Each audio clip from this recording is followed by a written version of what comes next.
And we're expecting some active weather over the next 24 hours. We're starting out with rain impact weather, but it's going to change to alert when we pick up the stronger winds through tomorrow morning and throughout the day on Friday. The rain will clear out, but we'll get some stronger winds pushing in with the cold front, and that's why the temperatures will drop throughout the day on Friday. Already the rain's starting, and though it's fairly light in many places, the lighter green on the map, you can see some yellow and orange on the map representing some downpours around Parkton and Bel Air.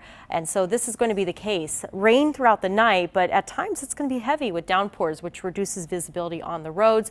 And this is really going to pick up once the front moves in early tomorrow morning. But the wind will also be increasing. First, it's coming in from the south, so that's actually going to warm our temperatures overnight. It's one of those odd nights where look how we warm from the 40s into the 50s overnight. So it's going to be mild and almost spring-like feeling in the morning, but with that we'll be dealing with the rain. And in this time frame, really anytime after midnight, we're going to watch as the winds start to pick up as well. Some of the strongest winds may come in at around 7 a.m. and 9 a.m. when the actual cold front is just starting to move in. So look how the rain picks up on the Futurecast through 2 a.m.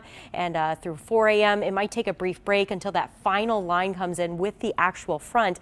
When you get heavy rain developing like this, it acts like a thunderstorm and it can drag down some stronger winds that are just over our heads. That's why this final line that comes through tomorrow morning, right during the rush, 7 a.m., 8 a.m., could act like a line of thunderstorms. Maybe there actually is some isolated thunder in that, but certainly going to be some downpours and gusty winds as that is pushing by, may create some isolated damage. And look how much colder it gets quickly behind this front. Western Maryland switches over to snow throughout the rest of Friday. We could see another little burst of some rain or wet snow in the afternoon. Not a big deal. We're above freezing, but that tells you just how much colder the atmosphere is getting, and we'll get a second burst of some strong winds through Friday afternoon.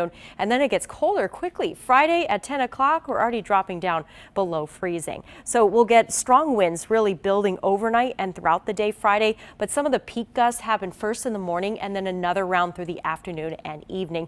Anywhere there may be a gust over 50 miles per hour could break some branches or cause an isolated power outages. So the downpours taper in the morning, but it stays gusty throughout the day. 50s is deceiving because the temperatures will actually just fall as the day goes on. So that's your morning high temperature, which is much different than what we're used to. So falling into the 40s by 2 o'clock, but 30s already by 5 o'clock. I do want to point out, because it's going to be windy, it will feel even colder. By overnight, it's going to feel like it's down into the teens on Friday night. So bundle up if you're heading out. The weekend does look a lot more quiet, as we'll see dry weather, highs in the 40s. We have the winter solstice to celebrate on Sunday and also the Ravens game that evening. It will be colder for the game in the 30s. Monday is cold in the 30s, but then temperatures are easing as we head into the Christmas holiday.